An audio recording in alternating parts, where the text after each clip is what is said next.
Agora sim, boa tarde. Eu me assusto com isso. Agora, Leandro Carnal, da sensação que eu tenho que entrar dançando.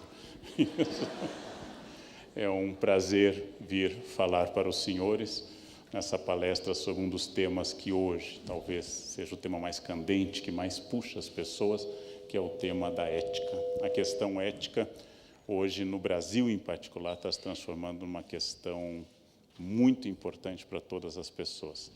Eu tenho falado sobre diversos enfoques sobre ética pelo Brasil e até tenho no meu currículo, desde o ano passado, a alegria de ter dado uma palestra sobre ética em Brasília para os diretores das empresas estatais e ter voltado. São dois méritos. Eu dei a palestra e voltei da palestra também. A reflexão de hoje é uma tentativa que eu acho importantíssima de trazer o grande conhecimento da cultura, da filosofia, da história, e cada vez mais há um imperativo que nós possamos trabalhar com isso no nosso cotidiano.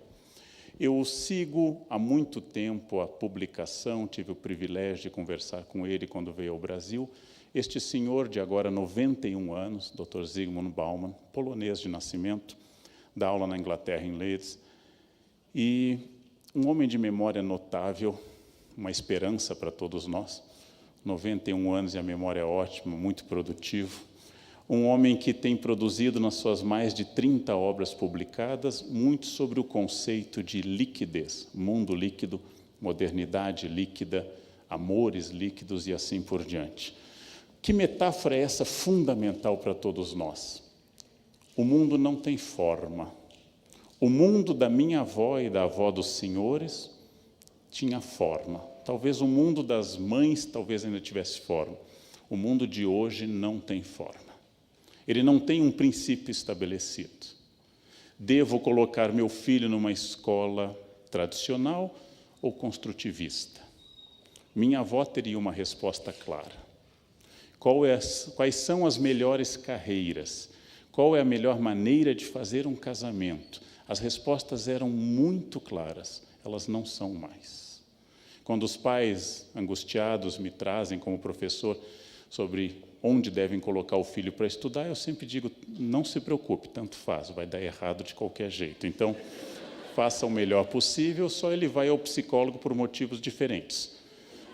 Quem teve pais que interferem demais vai por um motivo, quem teve pai que não interfere vai por outro motivo, mas eles irão ao psicólogo de qualquer jeito.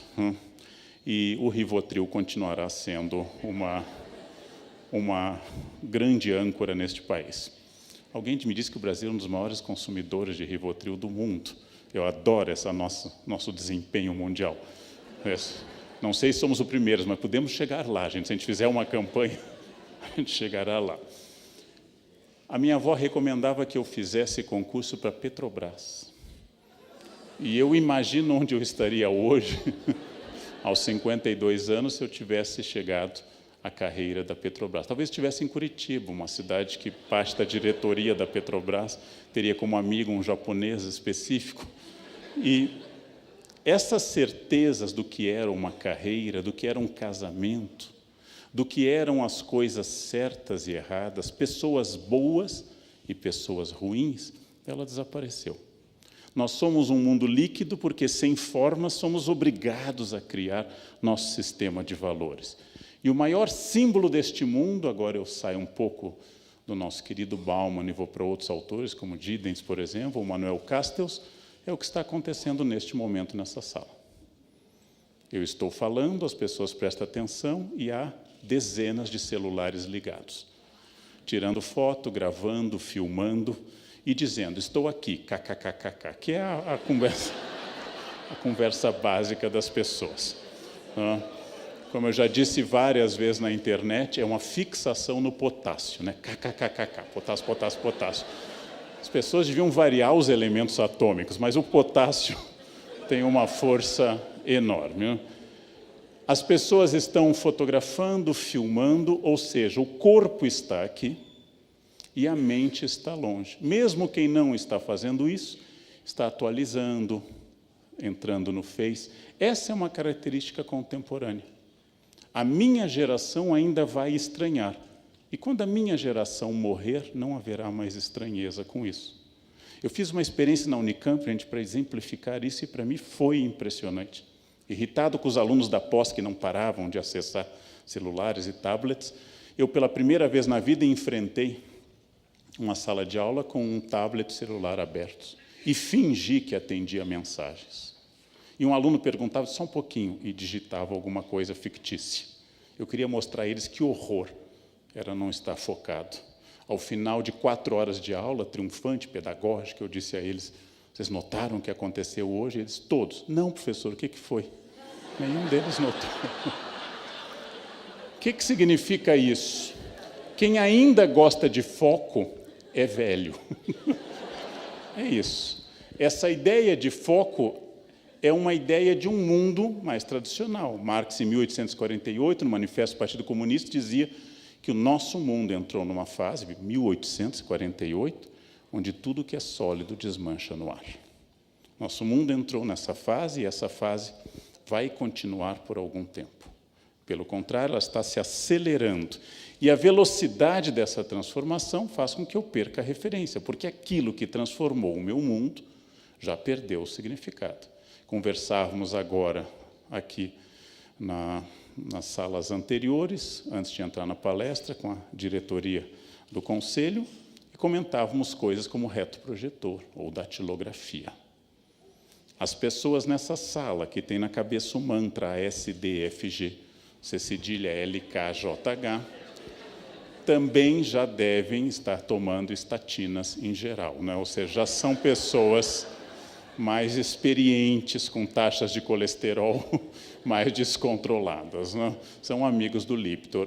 Quem tem datilografia na cabeça tem uma outra formação.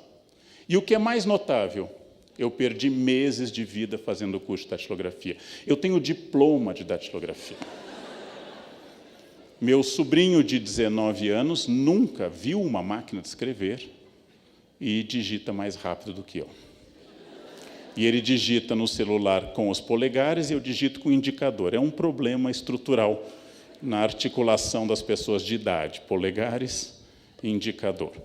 Essa perda de referência é que tudo aquilo que eu aprendi, inclusive já como professor, usar retroprojetor, passar prova em mimeógrafo, desapareceu como sentido. Todas essas questões vieram ao lado de um aumento espetacular, do qual eu sou testemunho nesses 33 anos de atividade pedagógica, do individualismo. O individualismo é a marca do nosso tempo e está crescendo. Há um teste do qual nenhum de nós jamais falhará ao fazer. É só perguntar para qualquer pessoa que não esteja aqui, ao chegar a casa, dizer à esposa, ao marido, namorado, aos filhos, eu estou cansado. E todos os senhores ouvirão o quê?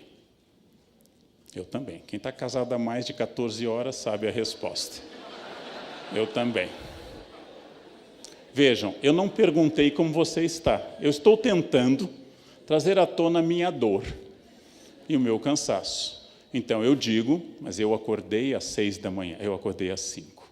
Continua a concorrência. Eu tenho uma dor de cabeça, eu tenho um tumor. É uma concorrência permanente, gente. Ninguém ouve. Ninguém ouve. Ninguém ouve absolutamente nada. Digam a qualquer pessoa qualquer bobagem. A minha bobagem preferida é astrologia. São aquelas coisas que não prejudicam nem ajudam ninguém, mas são simpáticas, né? Digam qualquer coisa, como, por exemplo, eu sou de Aquário. E a pessoa vai dizer, eu de Libra. Ah, meu ascendente é Aquário, meu é Peixe. Mas morra, eu não estou perguntando nada de você. E as pessoas vão continuar falando. Façam esse teste com qualquer questão. O meu mais velho tem 18. O que vocês vão ouvir? O meu tem 17. Ninguém ouve ninguém. Ninguém ouve ninguém. Por isso que hoje, pessoas que se dispõem a ouvir são pessoas que têm um diferencial profundo sobre os outros. Numa reunião, são aqueles que controlam a reunião.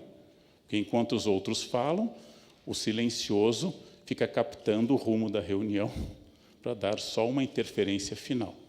Eu tive que dizer no Rio, em função de uma provocação, de uma pergunta, e vou usar essa metáfora no início que eu usei no Rio.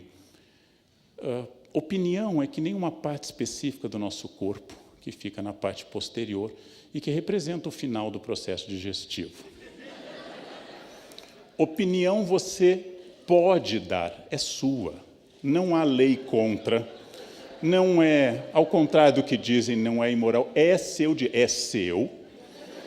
dê quando quiser e quantas vezes quiser. Porém, não é obrigatório. Você pode, mas não precisa. A primeira coisa é perguntar se a pessoa quer. É fundamental. E se a pessoa quiser, gives. Mas se a pessoa não quiser, opinião, como dizia um irlandês famoso, quando eu estou em silêncio, as pessoas têm dúvida se eu sou estúpido ou genial. Quando eu abro a boca, eu resolvo essa dúvida. Então, uma das coisas mais simpáticas do mundo é o silêncio, a opinião balançando apenas com interjeições bovinas, balançando a cabeça. Façam isso e casamento e emprego vão durar para sempre, gente. Vão para sempre.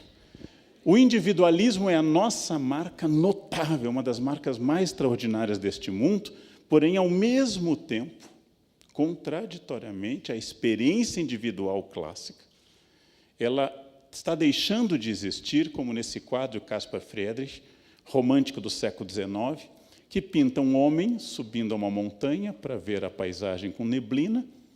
Este é um homem do século XIX, esse é um homem romântico, é um homem do XIX. Este homem não é contemporâneo. Um homem contemporâneo estaria fazendo o quê? Fotografando, tirando um selfie, eu e a montanha, né? Hashtag cheguei, eu subi, não? Ele estaria publicando já, editando e mandando mensagens e avaliando a sua viagem pela quantidade de curtidas que ele recebesse. Este é um homem estranho que sobe, observa e guarda para si aquilo que vê. Eu fiz 2 experiências recentes de fazer viagem internacional não levando nenhuma máquina fotográfica e não utilizando a fotografia do celular. A meu favor, ou para diminuir, parece que isso é épico, eu já tinha ido a esses lugares várias vezes. Mas é uma experiência completamente distinta. Eu não fotografo mais, eu apenas vejo. E eu comecei a viver. Este ano eu observei, tanto entre as pessoas que cercam a minha equipe, como os meus alunos, aquele dia e meio quase que um juiz suspendeu o WhatsApp. Chegou ao ponto que as pessoas começaram a conversar em casa. Estava de tal forma perturbada a ordem mundial ano passado, que houve até marido que perguntou coisa à esposa durante o jantar. Vocês veem o ponto que nós chegamos. Um juiz deve ter provocado divórcios inúmeros, né? Porque as pessoas vão dizer, quem é você? Né? Depois que tiram a cara do celular. Imaginem isso. As pessoas são fixadas na intermediação eletrônica, chamadas redes sociais e assim por diante. As pessoas vivem através da imagem que elas transmitem. Eu não estou entrando naquela discussão que, quando eu era jovem, um autor da minha geração, Erich Fromm, dizia bastante, ter ou ser, publicar ou existir. Não. Não é mais superficial quem publica mais fotos ou menos. Apenas talvez tenha mais tempo e seja mais carente. Mas a grande diferença está em que eu suponho que isto seja viver. Eu suponho que esta imagem seja eu. Como eu escrevi num artigo para o Estadão sobre a moça australiana que abandonou as redes depois de anos fotografando. E para fazer uma foto zen na beira da praia, ela passou horas e horas testando o melhor ângulo. O mundo líquido dissolveu fronteiras. O mundo líquido tornou os valores relativos e introduziu a incerteza entre nós. Ninguém mais tem muitas certezas. Ninguém mais tem uma clareza sobre as coisas. Ninguém mais consegue dizer assertivamente o que é certo e o que é errado. E a identidade de todas as pessoas, farmacêuticos inclusive, médicos, professores e advogados, ela se torna líquida também. Essas identidades eram claras no passado. O simples uso do guarda-pó, do jaleco, o simples uso de um avental caracterizava uma pessoa. Hoje tudo tem que ser conquistado. Eu só reclamo isso, e já reclamei várias vezes, que eu fui aluno numa época que os professores tinham toda a razão. E hoje eu sou professor numa época que os alunos têm toda a razão. Eu nunca peguei um momento bom nessa história. Era ótimo ser professor há 50 anos e é ótimo ser aluno hoje. Bom, eu escolhi um momento errado, foi uma encarnação só errada a esse respeito. A identidade era dada. Como o meu clínico geral comenta, e eu lembro disso, há alguns anos levava-se o exame clínico fechado para o médico. Não era possível abri-lo. Hoje ele chega ao médico analisado pelo Dr. Google. Você chega lá e diz, doutor, eu estou com HDL. Aí o meu médico, o Dr. Jairo Idal, diz, e o que você recomenda nestes casos? Não? Porque as pessoas começaram, inclusive, a ler bula, extraordinário. Elas começaram eu já não posso mais, a presbiopia não permite, mas elas começaram a ler bula. A identidade é um problema. Identidade de tudo, de absolutamente tudo. Essa identidade tem apenas uma questão que não mudou, mas se intensificou, e com a qual nós medimos hoje a capacidade de uma pessoa, que é seu poder de consumo. Não há nada mais depressivo do que não poder consumir. Zygmunt Bauman sugere num livro, 44 cartas, que as lojas, isso é particularmente importante para a área dos senhores, que as lojas deveriam se chamar farmácias, porque elas são a solução para diversos males, como depressão, angústia, etc. As lojas deveriam ter uma identificação farmacêutica. E, de acordo com a quantidade de gastos, elas poderiam botar uma tarja preta, por exemplo, essa loja é só para casos graves. A ideia do Zygmunt Bauman. Eu acabei de ver uma enquete num jornal na hora do almoço, de pessoas dizendo que compras relaxam, que comprar deixa a pessoa feliz. O elemento redentor é o consumo. Hoje nós consumimos mais do que nunca, com problemas ecológicos, psicológicos e também financeiros. O Brasil é uma nação, por exemplo, profundamente endividada, especialmente em determinadas categorias sociais. E é muito importante pensar que, quando eu chego a este ponto, eu passo a confundir o fim de um mundo com o fim do mundo. Todas as pessoas mais velhas estão achando que o mundo está acabando, porque elas não se adaptam mais a isso. Observem num shopping, observem num prédio, a entrada da escada rolante. O mais velho vai ter 1 minuto de dúvida. Ele mira a escada rolante. Ele se aproxima e dá um pulo, porque ele tem medo da escada rolante. Aquela coisa engole gente, porque ele viu surgir aquilo. Os jovens entram. De fato, a escada rolante provoca problemas, às vezes, mas o medo é um sinal de idade. Aquela dúvida na hora de um celular novo, o jovem começa a fuçar. E o mais velho fica olhando, por que eu troquei o outro? Eu sabia tudo onde estava. Quando eu começo a não ter mais significados no meu mundo, eu começo a estranhar, por exemplo, a necessidade atual, imperativa, profunda de ser feliz. Todos devem sorrir nas fotos. Fotos de pessoas mais velhas, 50 anos, ninguém sorrir. Não era de bom tom um profissional, por exemplo, tirar uma foto sorrindo. A felicidade é obrigatória. Vocês sabem, desde há muita palestra para RH, que pessoas infelizes não são contratadas pelas empresas. As pessoas têm que estar com muita vontade de trabalhar e contribuir para a empresa. E aí pergunto, qual o seu objetivo aqui? Eu acho que a proposta da empresa combina muito com a minha, eu quero trazer minha energia e minha força para isso. Qual o motivo de alguém trabalhar no planeta Terra? É ganhar dinheiro para não morrer de fome, poder sustentar pessoas. Porque se a gente fosse trilionário, não passava nem 1 quilômetro daquela empresa, né? Quem daqui, tendo 500 milhões no banco, eu quero numa farmácia de manhã até o fim do dia, porque aqui é ali que eu sinto. Gente, eu amo fazer o que faço, eu amo dar aula, né? Mas com 500 milhões no banco, eu contrataria 5 pessoas que amam dar aula e colocaria para dar aula. E eu gosto do que eu faço, mas é obrigatório ser feliz. Eu adoro o meu trabalho. mas o que eu gosto mais é a minha família, porque família é tudo, sabe? Não? E aí, na hora de perguntar um defeito, eu já fui entrevistador, já selecionava monitores, diga um defeito, perfeccionismo. Não, mas um defeito mesmo, obsessão com horário, não consigo me atrasar nunca. Não, eu queria saber uma coisa de fato, uma questão de caráter, botar a empresa acima da família. Estou tentando. Ninguém fuma, ninguém bebe, ninguém usa crack, ninguém usa cocaína. Né? A cocaína ou sua variante, que é Venvance, né? Que é a variante da cocaína. A felicidade é obrigatória. Todos devem ser felizes e profundamente felizes. Tanto, e também isso é muito importante para a área de vocês, que nós passamos a medicalizar a infelicidade.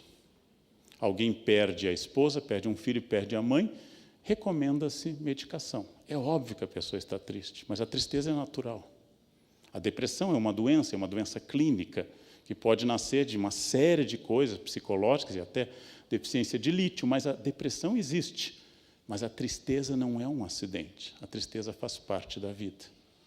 A tristeza é absolutamente essencial. Essa dimensão trágica da vida é essencial. Eu sou feliz hoje porque no passado eu não era. É a única medida que eu tenho para medir uma vida. A felicidade obrigatória é muito artificial. No Facebook, no Fakebook, todos são felizes. Todos têm uma vida maravilhosa, todos comem em lugares extraordinários, passam finais de semana. Ninguém publica assim, brochei. Né? Ninguém publica uma coisa dessas, né? E o outro kkkk. Ninguém publica isso. Talvez porque ninguém sofra deste mal, mas aí tem farmácia também. Tem farmácia também. Essa liquidez, gente, atinge em particular os valores. Os valores hoje são difíceis de serem transmitidos. É difícil você permanecer na sua fila quando o acostamento está tomado de pessoas. É difícil estabelecer essa linha entre certo e errado. E pela primeira vez na vida, numa prova seletiva de concurso de ingresso de pós, eu tirei a prova de um aluno que estava colando e ele dizia, não, professor, é o meu jeito de estudar. Eu disse, não, mas isso é estelionato, isso é fraude, isso é um 7-1, isso é... Dei uma série, não, eu sempre estudo assim com papel. Eu disse, não, mas isso é cola. Não, mas é o meu jeito. Não existe mais um valor de dizer simplesmente que se a prova é sem consulta, implica dizer sem consulta. E que ele está tomando uma vantagem sobre os outros. Ou seja, os valores não é simples. Os alunos colavam e sempre colaram. Sempre colaram. Mas há 50 anos, quando alguém era pego colando, ele sabia que tinha feito algo errado. Ele tinha raiva, porque ele foi pego num delito. E hoje é difícil dizer. Sim, mas você vai fumar nesse lugar que é proibido? Eu gosto. O meu querer se torna destruidor de todos os valores e é lógico que vai atingir em particular o campo mais delicado, o campo mais difícil da gente trabalhar, que é o campo da ética. A ética é uma das grandes discussões do Ocidente. Existe uma grande ética tratada por Platão e Aristóteles, por Spinoza, uma grande ética que trata as normas dos valores de conduta da sociedade, política e assim por diante. Existe uma simpaticíssima pequena ética, conhecida pelo seu nome mais curto, etiqueta. Etiqueta é muito simpática. Não se trata de frescura de garfo e faca. Isso é coisa de classe média em ascensão. Etiqueta trata em como eu não devo perturbar o espaço do outro. Por que eu não devo, por exemplo, falar alto na rua? Por que eu não devo transformar meu carro em trio elétrico? Por que eu não devo andar com uma mochila no metrô, em ônibus ou em avião, ao levantar, esbarrando em todo mundo? Por que eu não tenho o direito de assoar o nariz e ficar contemplando o que de lá veio, admirado, como num exame patológico? Porque os do lado podem ficar. Por que eu não tenho direito de eructar ou flatar? A etiqueta trata disso. Ou seja, ela trata de como eu tenho que respeitar o espaço do outro através de uma recomendação básica, que é multiplicar as palavras com licença, por favor e muito obrigado. Essas palavras são mágicas. Mas nós vamos tratar hoje, essencialmente, da grande ética. E ética é sempre um fenômeno racional. Se ela fosse de regras religiosas, ela seria moral. O que é moral? Aquilo que as freiras do meu colégio no interior do Rio Grande do Sul, onde eu nasci, colocaram no banheiro da escola. Deus te vê. Isso estava no banheiro da minha escola. Para impedir atividades individuais e ou coletivas, as freiras colocaram Deus te vê. Levei anos para superar esse trauma infantil. Faço análise até hoje.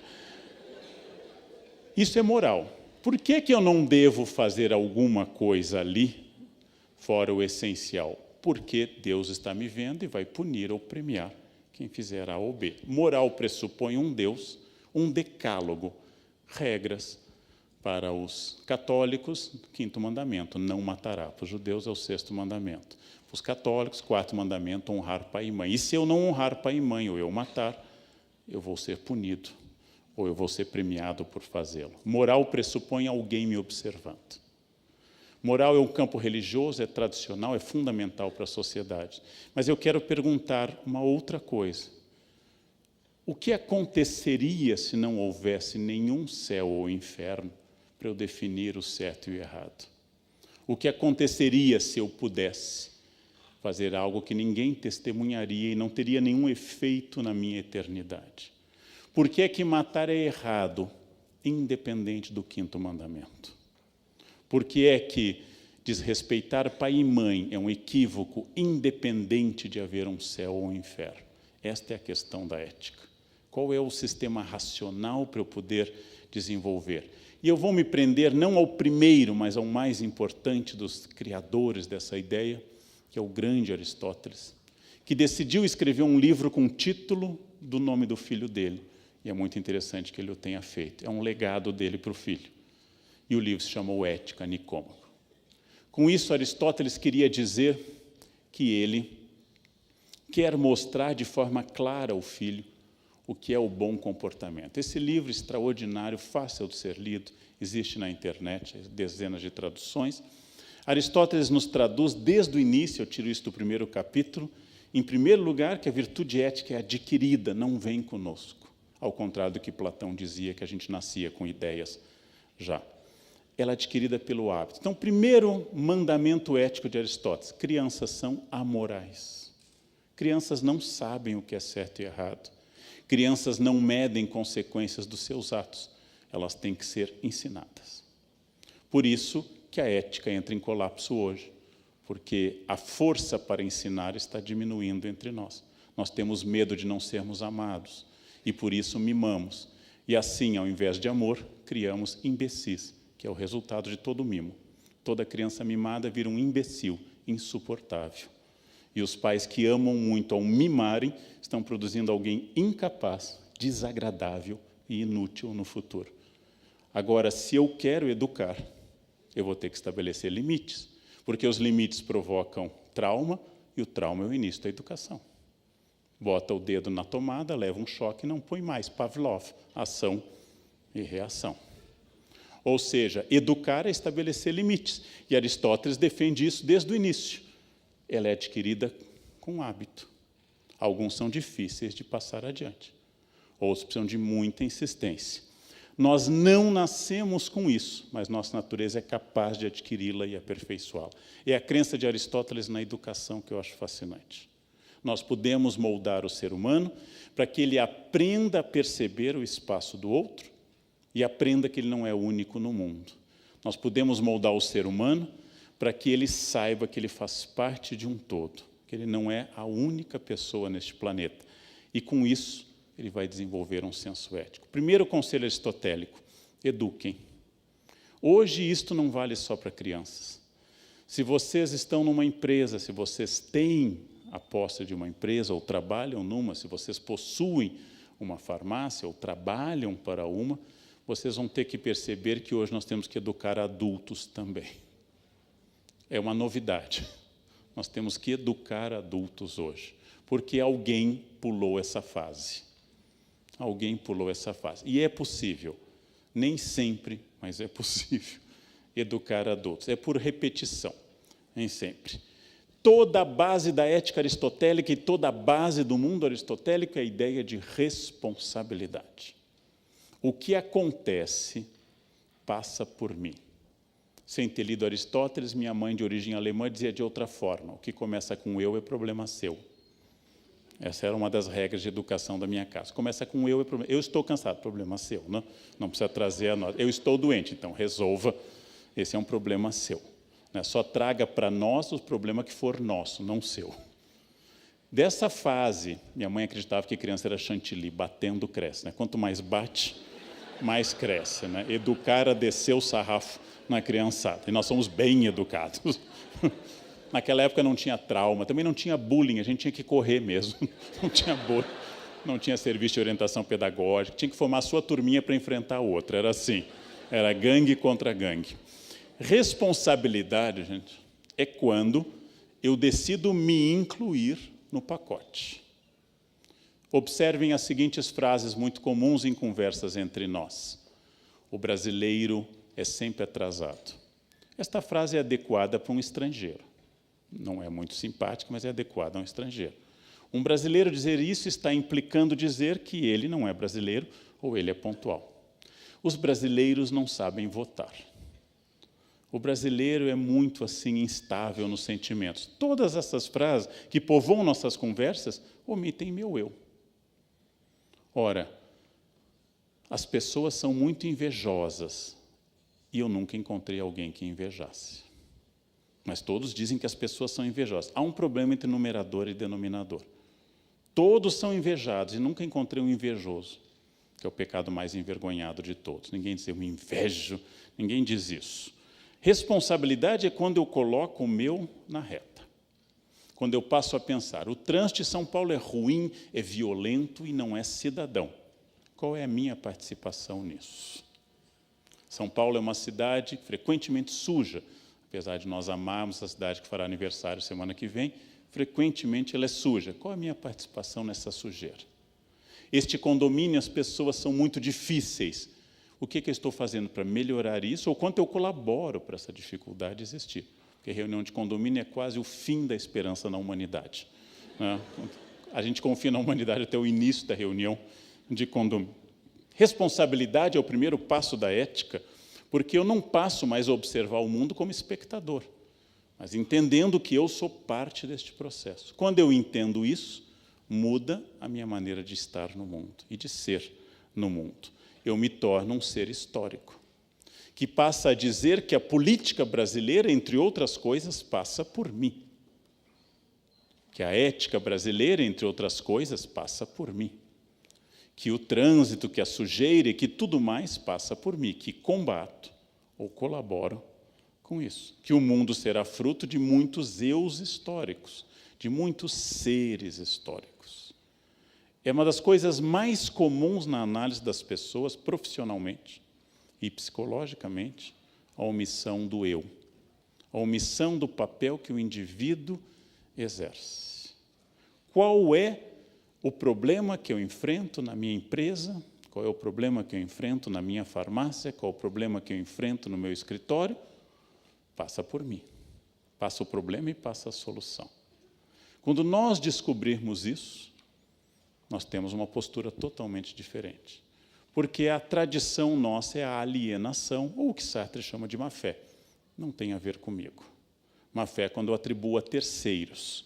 Os iluministas, na enciclopédia, disseram que eu tenho uma chance de perceber sempre a liberdade. É o mundo do outro, que é o limite do meu mundo. Isto é uma regra fácil e universal. As regras, em geral, são fáceis. Sexo é fácil, só tem 2 regras. Nunca com menores e nunca contra a vontade de alguém. O resto pode. Com 5, com 10, com abacaxi, sozinho, com árvores, bastões, instrumentos, pode. Nunca com menores e nunca contra a vontade de alguém. O resto é seu, quer dizer, faça à vontade. Em liberdade, só tem uma regra. Quanto eu posso ser livre? Até o momento que eu estou interferindo na liberdade alheia. Aí eu tenho que perguntar, negociar. Eu sou livre, inclusive, de Sêneca, um grande filósofo, acabei de ler um texto sobre ele, do Paul Veyne, um texto que vai sair agora em português. Um grande filósofo, Sêneca, diz que, inclusive, eu sou livre para o suicídio. Diz o Sêneca, coisa que não é compartilhada por outros filósofos, mas eu não sou livre para o homicídio. Eu posso me matar, a não ser que eu seja um piloto alemão naquela empresa em que ele decidiu, isso eu não posso, mas eu posso me matar. Não precisava ter levado tanta gente para a morte.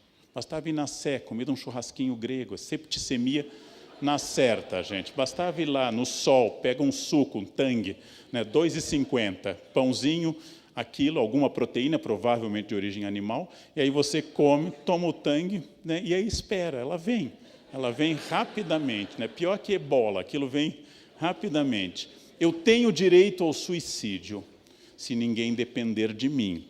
Se alguém depender de mim, eu já não tenho direito ao suicídio. Eu não posso me matar se eu tiver filho pequeno. Eu não posso me matar se alguém gostar de mim. Dilma pode se matar, por exemplo. Ela pode. Filosoficamente, ela pode.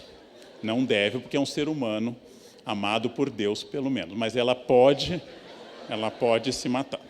Ela é livre. Zé Dirceu é livre. Várias pessoas são livres para o suicídio. O mundo do outro é sempre o limite do meu, porque toda ética é um diálogo entre o bem comum e o bem individual. Eu já reclamei, virou até um vírus na internet a minha frase, eu gosto de piano, eu me formei em música, e adoro em particular Bach, e toco toda semana como hobby. É um direito meu. Os meus vizinhos gostam de futebol. Agora, eu jamais gritei na janela, chupa Beethoven, né? Jamais fiz uma coisa dessas, né? Porque isso é ferir a liberdade do outro de gostar de Beethoven, por exemplo. E eu também não sei se Beethoven gostaria de chupar, eu não tenho essa informação sobre isso. E o vizinho pode gostar de Beethoven, né? E pode se sentir ofendido com o verbo. Né? O que significa isso? Eu tenho uma negociação entre o bem individual e o bem comum. Então, meu time fez gol, eu posso dizer, sim, bem em silêncio, um gesto, em silêncio absoluto, ou morder a fronha e gritar alguma coisa. Né? Isto significa que o espaço do outro é o espaço que define toda a ética. E como nós somos individualistas, e as fronteiras são oscilantes e plásticas, líquidas, este é o problema hoje da ética. O que é o espaço do outro? O que eu posso fazer ou não? Qual o limite daquilo que eu posso? A subjetividade atinge, inclusive, a ética quanto ao tamanho. Todos que estão nesse auditório concordariam comigo que roubar de uma empresa dinheiro, retirar 500, 1.000, 2.000 reais de um caixa é roubo e deve ser punido. Mas muitas pessoas, não desse auditório, levam um lápis da empresa, um pequeno bloquinho, tem tanto lá, e assim vai. E as casas vão se enchendo de clipes mágicos, de objetos que têm origem ao almoxarifado, onde tem muito. Isso também é roubo. É roubo eu ganhar um salário para trabalhar das 9 às 5 e ficar acessando o meu Face, porque estou roubando o tempo de quem pagou por ele. É roubo. É um desvio ético eu resolver problemas pessoais no horário que eu sou pago para resolver problemas dos outros. É um desvio ético. Eu tinha um colega que só ia ao banheiro para seu peristaltismo matinal no emprego, que ele queria fazer isso pago. Ele dizia de outra forma, mas ele era um pouco mais vulgar ao definir isso. Mas eu faço, mas tem que ser pago para isso. Bem, o tamanho da infração ele é medido pelas pessoas. Porém, eu quero insistir muito como nós passamos da microética para a macroética. O que torna a Dinamarca, a Noruega e outros países, alguns países, serem tão transparentes diante das empresas e dos organismos e das ONGs que medem a ética e a transparência e o combate à corrupção. Não é só que na Dinamarca existe um governo ético. Não é que na Suécia os deputados vão em Estocolmo de bicicleta e cada deputado tem um secretário. Não é isso que torna a Suécia ética.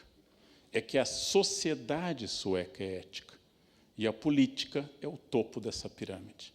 Eu já disse mais de uma vez que é espantoso que um profissional possa, por exemplo, hipoteticamente, um dentista, passar 1 hora mexendo no meu dente, falando mal do governo, e ao final me perguntar se eu quero nota fiscal. Ele não vê que ali é uma pirâmide alimentar, do plâncton à orca. A orca que não é uma metáfora da presidência, mas vai do plâncton à orca. Ele não vê que, óbvio, quem desvia a merenda escolar é infinitamente mais culpado do que quem não emite uma nota fiscal privada, mas que o princípio é o mesmo. Não é que tudo seja igual, não é isso que eu estou dizendo. O delito de roubar dinheiro público é o mais grave de todos. É aquele que tira de crianças, tira de aposentados, tira de pessoas doentes, uma verba que vai representar morte para essas pessoas. É um delito gravíssimo. Mas esse delito é possível lá na frente porque o micro fracassou. O micro fracassando, eu vou tornando cada vez mais possível isso. Em país onde o governo não é ético, as pessoas são constantemente atrasadas, constantemente andam pelo acostamento, constantemente subornam policiais, constantemente negociam para esgarçar, para ampliar a capacidade das regras éticas, sempre. Não existe um país do mundo que o governo seja exemplar e a população corrupta, ou a população muito ética e o governo corrupto. Não existe. Em todos os países isso é uma pirâmide do micro ao macro. Logo, a primeira reflexão que eu tenho que fazer, antes de pensar que a solução do problema é derrubar X ou Y, é começar um procedimento na base, com ações e com educação. No momento que eu decido que todos estão seguindo a regra e eu vou me dar bem, aproveitando exatamente que a regra esteja sendo aplicada aos outros, porque ali eu sei que não tem câmera e o Waze, que é Deus, também me informa que é seguro, e eu vou pela faixa do ônibus, porque o Waze informou que não tem policiais e não tem câmera. No momento que eu estou fazendo isso, eu estou me dando bem. E ao me dar bem, eu estou dizendo a todos que estão seguindo a regra que eles são panacas. E ao me dar bem, eu estou estabelecendo um microdelito insignificante, que não vai matar ninguém, possivelmente, às vezes mata, mas não vai matar ninguém. E aqui está a origem de um comportamento, porque este motorista pode e provavelmente vai um dia se candidatar. E ele começou lá um procedimento de quem vê sempre o coletivo a seu serviço, que pode ser o dinheiro do Estado ou a faixa de ônibus. Sempre vê o coletivo ao seu serviço. Nós temos uma tendência, tipicamente, de áreas tropicais como o Brasil, de formação ibérica, de base católica, a interpretar a regra. Vejam, eu já apliquei provas em função de ter trabalhado para o MEC, já apliquei prova em 26 das 27 capitais brasileiras. Só não apliquei ainda em Palmas, que eu ainda não conheço. Em todas eu disse a mesma coisa, entreguem a prova. Todos os brasileiros, do Amapá, onde eu passei 15 dias, ao meu estado natal, dizem a mesma coisa, que vocês também disseram como alunos. Entreguem a prova agora. O que vocês fazem? Um sorriso? Só mais um pouquinho. O que significa isso? Eu não vou entregar. Mas eu não estou enfrentando sua autoridade, porque eu estou sorrindo e usando o diminutivo. Eu não vou enfrentá-lo, não vou dizer, venha pegar se você for homem. Eu não vou dizer isso, porque é perigoso nessa situação. E também não vou entregar, porque isso me prejudicaria. Então, eu começo a negociar. Um alemão entregaria. Um francês formaria uma comissão da sala, dizendo que a prova não era suficiente o tempo, e organizaria um sindicato. Não? Um brasileiro ouve, concorda, sorri e não entrega. Eu acho isso fascinante. A gente chama em linguística separação de significado e significante da fala. O que eu digo não tem nenhuma relação com o que eu faço. Você passa lá em casa, vou ver se dá. O que significa isso? Que entre agora e a segunda vinda de Jesus, neste momento, eu vou tentar passar na sua casa. Vamos se ver no fim de semana, eu adoro esse erro de português. Vamos se ver nos fins de semana, deve ser se ver. Ah, vamos. Não vão. Não vão. Eu fiquei chocado ao estudar fora, e a primeira vez sozinho, num país frio, dizendo a colegas, sem ainda uma rede de amizade sólida, eu disse, olha, em fevereiro é meu aniversário, está nevando, eu estou sozinho, vou fazer um jantar lá em casa, vocês vêm? E um disse, não. E eu fiquei olhando, triste, deprimido, nevava, porque o europeu responde sim ou não. Todos os brasileiros, inclusive os que não fossem, diriam, a prima da minha cunhada vem, e eu acho que vou ter que arrumar a gaveta das meias, que eu tenho que botar em ordem de cores, e também é o dia de lavar cabelo. Mas se der, eu vou ver se eu dou uma passadinha. Não. Toda vez que um brasileiro explica, ele não vai. Se ele explica, ele não vai. Mas essa é uma fala direta. Esta fala ajuda muito. Eu que trabalho com cultura, trabalho com isso, já escrevi livros sobre diferenças culturais, sobre Estados Unidos em particular. Recebi uma aluna do Texas, a pedido de um amigo meu, professor americano, porque ela estava perdida, não falava português, queria se matricular na Unicamp. Eu a recebi, levei a Unicamp, matriculei-a e arrumei uma pensão para ela ficar em Campinas. Passei um dia dedicado a ela e, ao final do dia, usei uma expressão brasileira. Eu disse para ela, me liga, call me. E ela me disse, para quê? A primeira coisa que me veio à cabeça foi sua vaca. Passei todo dia dedicado a você. Estou sendo gentil, né? Na verdade, o errado era eu. Nos Estados Unidos, eu tenho que definir o objetivo do encontro, porque é uma palavra para cada objetivo. Date é uma coisa, appointment é outra. Para nós é tudo encontro. Tudo encontro. Nós não temos nem palavras muito diferenciadas. Se for um date, eu tenho que pegá-la, tenho que pagar a conta. E há um objetivo amoroso. Se for um appointment, nem se toca, nem se dá as mãos. Se beija. Ou seja, tem objetivo. Eles são mais racionais na fala. Nós somos menos racionais. Isso não é uma grande vantagem. E não é uma desvantagem. Porém, é uma diferença que começa na educação sobre o que significa, nos Estados Unidos, mentir.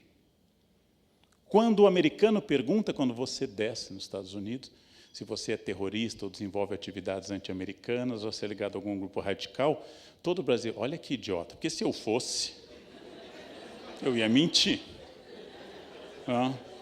E se eu não fosse, seria inútil. É que para o americano, se você mentiu neste formulário, ao ser pego por outro, você já perdeu o seu caráter primário, porque são 2 crimes. Perjúrio, que é crime nos Estados Unidos, e o ato em si. Para eles isso é fundamental. Para nós, o perjúrio é um instrumento de sobrevivência. E esta relação com a verdade, ela é muito interessante, porque aqui é o micro. Aqui começa o micro, que chega até aí. Nós podemos dizer que nós não temos o mesmo ponto de vista deste senhor. Em vários sentidos. Nós podemos dizer que nossa visão do Brasil é distinta da dele. Nós podemos dizer várias coisas, mas é possível que entre este senhor e o ato anterior não haja uma comparação possível de intensidade. Isto é menos grave do que roubar dinheiro de uma empresa. Porém, existe uma linha moral que une as duas coisas e uma linha ética. Porque uma sociedade onde eu acho natural retirar dinheiro do que é público, como eu acabei de ouvir sobre a Praça Roosevelt, que foi refeita pela prefeitura, e há novos espaços urbanos, e os skatistas estão usando os bancos e os apoios e corrimão para andar. E a repórter perguntou, por que vocês fazem isso, já que não é para isso? E ele deu uma resposta clássica brasileira, porque é público. E é o contrário. O que é público tem que ser cuidado por todos. É o contrário do que ele diz. O que é privado tem que ser cuidado só por um. E o que é público tem que ser cuidado por todos. O público é a coisa mais intocável. Eu posso jogar lixo na minha casa. Eu não posso jogar lixo numa praça. Na minha casa eu tenho direito a ser porco. Eu não tenho direito a ser porco numa praça. Porque o que é público é ainda mais intocável do ponto de vista ético. Mas no Brasil, o que é público, todos podem meter a mão e fazer o que quiserem. Eu posso protestar fechando qualquer rua. Ontem, ao voltar para casa, fui pego por uma manifestação. Hoje, voltando do centro, fui pego por funcionários aí do Hospital de Clínicas que interromperam o Dr. Arnaldo. Não estou medindo o caráter justo ou injusto das reivindicações.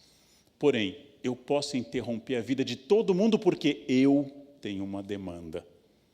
Eu estou pensando exatamente nisso. Como é que eu passo por cima de tudo isso? E aqui, ilustrado com a imagem do Gustave Doré sobre o demônio, a característica básica, o mal está sempre no outro. O mal é externo. O mal são os políticos corruptos. Eles deram um golpe de Estado e chegaram lá.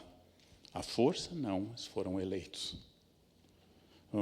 E alguns reeleitos, inclusive. Na ditadura, eu podia dizer que eu não tenho nada a ver com isso, porque foi um golpe de força. Quem teve mais força se impôs.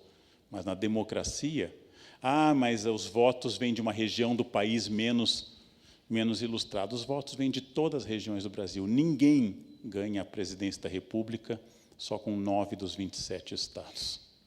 Todos precisam da área mais populosa, Minas, São Paulo, Rio de Janeiro. Essa é a área mais populosa. Quem faz presidente está aqui, e não está em Roraima, Amapá ou no Ceará. Então, a tradição que o mal está no outro é uma tradição forte entre nós, porque ela tira a minha responsabilidade, tira o meu eu histórico. E o que é pior ainda para constatar é que nós temos sedução pela força do mal. É um pouco estranho para eu imaginar por que pessoas pagam para assistir na TV ou em ginásios 2 homens se batendo até tirarem sangue um do outro. Briga já é uma coisa terrível, mas uma briga paga com horário, não, é estranho, não?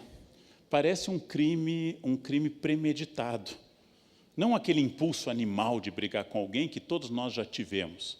Aquela vontade de estrangular que a gente tem com a humanidade, e praticamente com um filho adolescente. A maior parte de nós não o realiza, felizmente. Mas eu tenho admiração por quem se impõe pela força, por quem se impõe para o outro. Porque, de alguma forma, a personagem da esquerda de vocês seduz mais que a personagem da direita.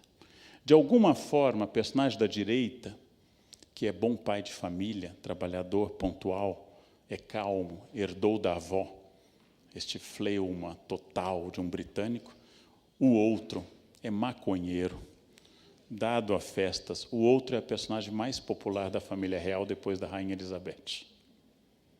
Nós não gostamos muito de nerds, apesar da advertência do Bill Gates, respeite o nerd, porque você vai trabalhar para um deles.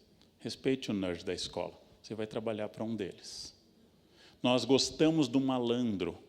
Quem cumpre o que a professora pede é puxa-saco. Quem não cumpre é herói da turma. E esta é uma sedução que ela é estrutural, mostrando a imagem de Adão e Eva, mas essa vontade nossa, pensem numa empresa perfeita chamada Éden, feita por Deus, não por um burguês qualquer, por Deus, no qual ele põe tudo perfeito e põe 2 seres prata da casa, um feito de pó, outro do outro funcionário. 2 funcionários. O código de ética só tem uma regra, não pode comer só dessa, o resto tudo pode, só não pode isso. E eles foram lá e fizeram. Deus, gente, não o chefe. Deus. Aí eles vão para fora, tem 2 filhos, um mata o outro. 50% de homicídios na outra geração. Essa é a primeira família humana criada diretamente por Deus e bem próximo da matriz divina. Imagina nós. Então, pensem isso agora, gente, no próximo Natal. Pensem isso, quem não for cristão, o próximo Hanukkah, a próxima festa de vocês, que a nossa família não é assim tão terrível. Ninguém mata ninguém na nossa família, não? Ainda. A ideia de que o mal seja externo é uma fantasia. Lembrem que quando os aviões, em função do 11 de setembro de 2001, decidiram blindar com aço a porta dos pilotos para impedir que terroristas invadissem aquele espaço, como aconteceu tragicamente, eles fizeram isso e isso provocou que um alemão depressivo jogasse, porque não dá para arrombar aquela porta. O mal não é externo, ele está também dentro.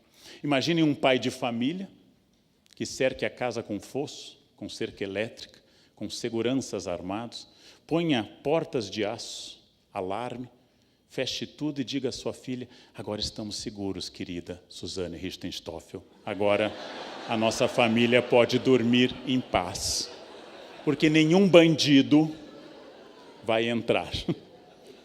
A ideia de que o mal seja externo é uma fantasia romântica. O mal habita em todos nós. Todos temos potencial para o assassinato. Todos temos potencial para tudo. E depende de uma série de circunstâncias. A ética trata de como eu trato essa natureza humana, no qual todos temos potencial muito grande. Eu não estou falando daquelas pessoas que os senhores, por terem estudado temas médicos, conhecem melhor do que eu. Não me refiro a esquizofrênicos. Não me refiro a pessoas que têm uma perturbação estrutural mental e que, segundo me disse um amigo psiquiatra, de fato veem coisas. Não é que eles têm a sensação de ter visto. O cérebro manda a imagem da visão e do som. Essas pessoas sofrem de um mal, são uma exceção. Estou falando dos homens comuns. Estou falando dessa liberdade do mal. Pegando apenas o verso que está em vermelho de uma obra que eu adoro, o poema Paraíso Perdido, de Milton, no qual ele narra a cena que o demônio cai na terra depois da luta contra Miguel, e o principal assessor de Lúcifer diz a ele, que triste, né? Essa situação nossa. E aí Lúcifer diz a ele esse verso maravilhoso: eu prefiro reinar no inferno do que ser servo no céu. Eu prefiro a liberdade nessa kitnet do que a escravidão na casa dos meus pais. É até bonita essa ideia. Eu aqui sou livre, lá todos são escravos. Bem, hoje as pessoas querem morar na casa dos pais e querem ser livres, né? Então é um pouquinho distinto. A marca que perturba a relação ética é exatamente que querer fazer algo tornou-se sinônimo de poder fazer algo. Porque as pessoas agora têm como regra ética a distinção apenas do seu poder. Então, aqueles que podem mais, fazem mais. E os que fazem menos, fazem menos. Eu dei uma resposta há pouco no Face de uma menina que disse que não concorda eu estar escrevendo para tais e tais revistas e para tais e tais jornais, que ela acha que são jornais assim e assado. E eu disse: então, quando convidarem a você, recuse. Porque até lá vai parecer apenas inveja. Eu posso criticar alguém que se preocupa muito com a boa forma. Olha, aquele cara só faz exercício, tem abdômenes definidos, ele é obcecado. Posso, se eu também tiver. Se eu não tiver, eu devo me calar. Eu posso dizer que dinheiro não traz a felicidade, se eu for o Bill Gates ou Steve Jobs. Porque eu não sei se dinheiro traz a felicidade ou não. Então, quando eu tenho uma informação, eu posso criticar o outro. Você estuda demais, essa obsessão com estudo. Se eu estudo tanto quanto, eu posso dizer isso. Se não, é muito curioso que isto não é uma crítica moral, mas é uma questão chamada inveja, que é a tristeza pela felicidade alheia. Eu fiquei muito impressionado ao ler há 2 anos a biografia do Steve Jobs, falecido, porque este homem de uma cabeça incrivelmente criativa, e a biografia é ótima, ele conta lá pelas tantas que o primeiro dinheiro que ele fez na vida, criança de origem síria que ele é, adotado por uma família americana, o primeiro dinheiro que ele fez na vida foi com o que ele chamou de caixa mágica, um aparelho eletrônico que roubava o sinal interurbano da AT&T dos Estados Unidos.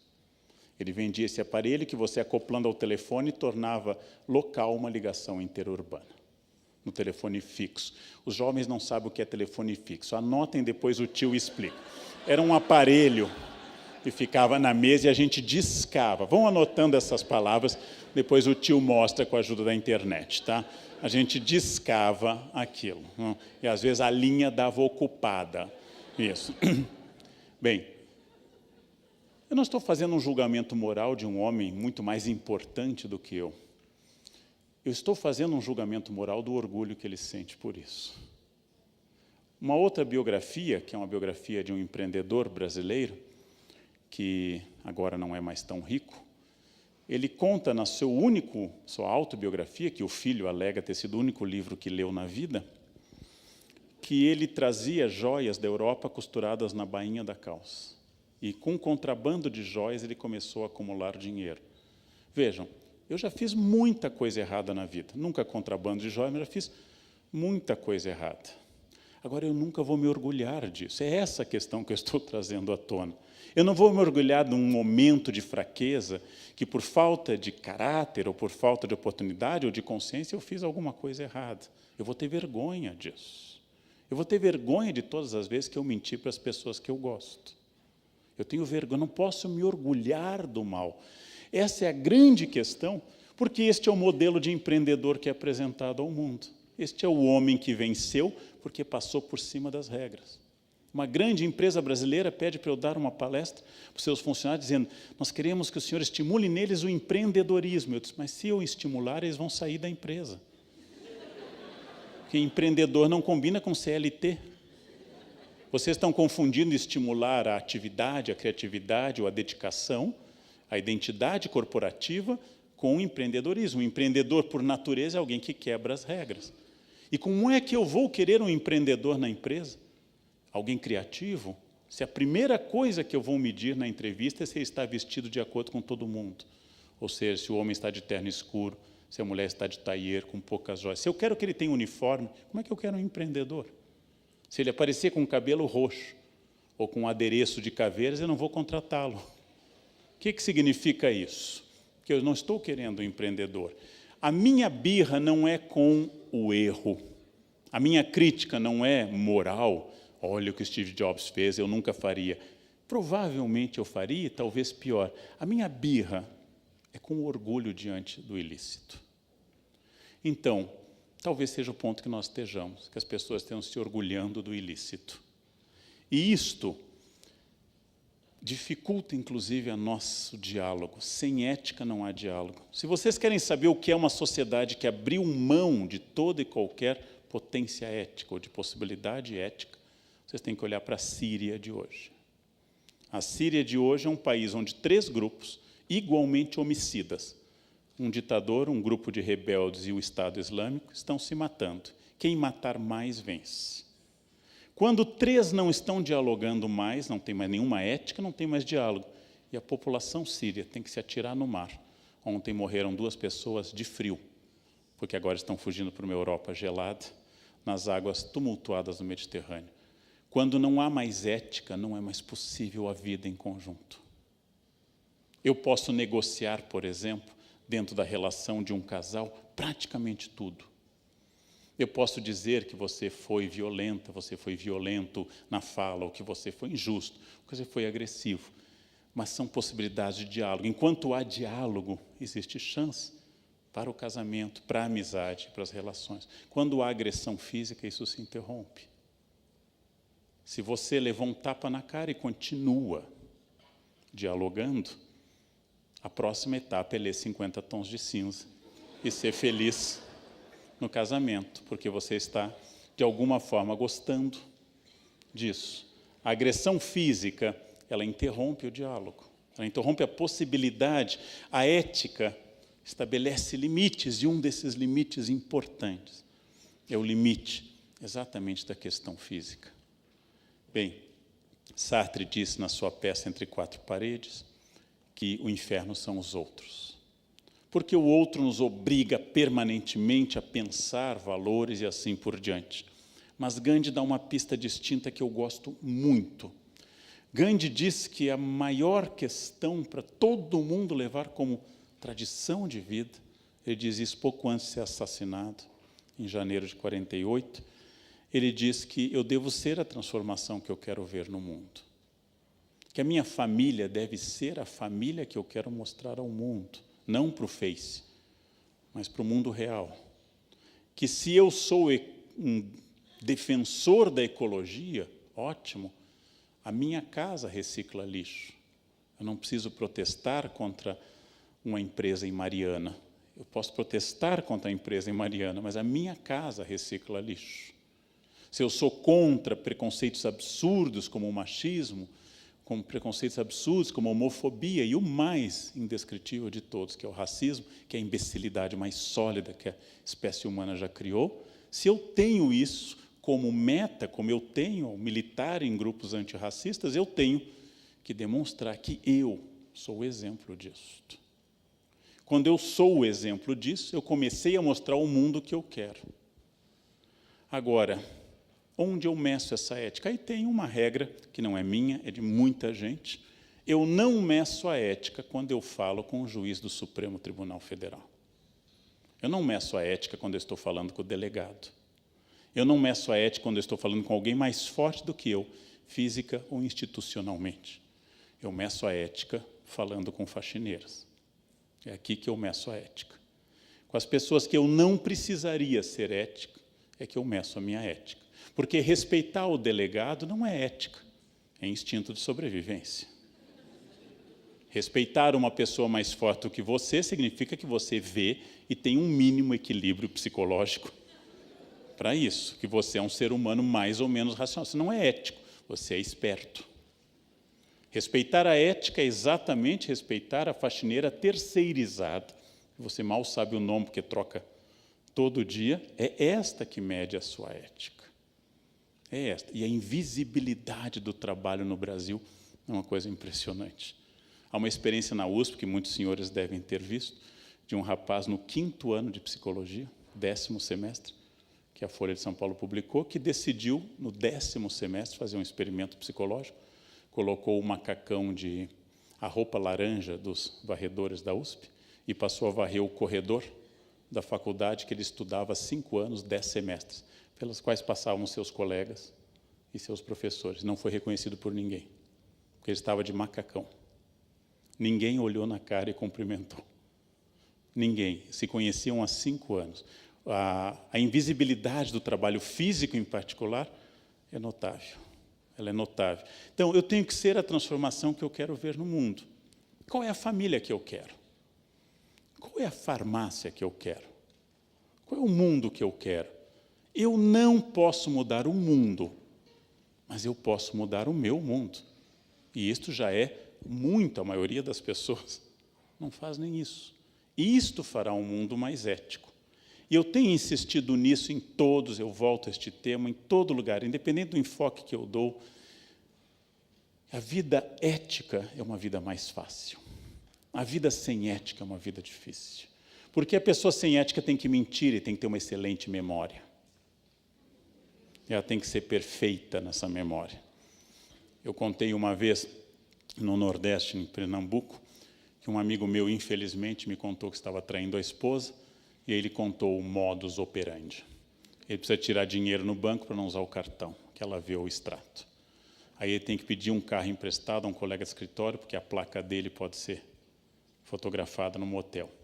Aí eu perguntei para ele, e os cheiros do motel, sabonetes vagabundos, etc. Eu levo mexerica e como um monte de mexerica depois.